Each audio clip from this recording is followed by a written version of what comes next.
Hello,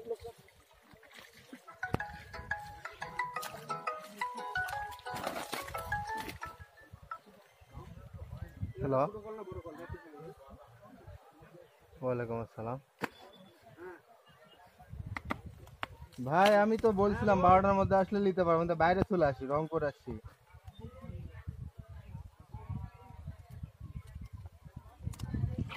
কি মাছ ভাই এটা? না রুই নাকি? রুই মাছ। এখন তো আমার তো কেউ রিসিভ করার মতো লোক নাই, কি করবো কর। শনিবারে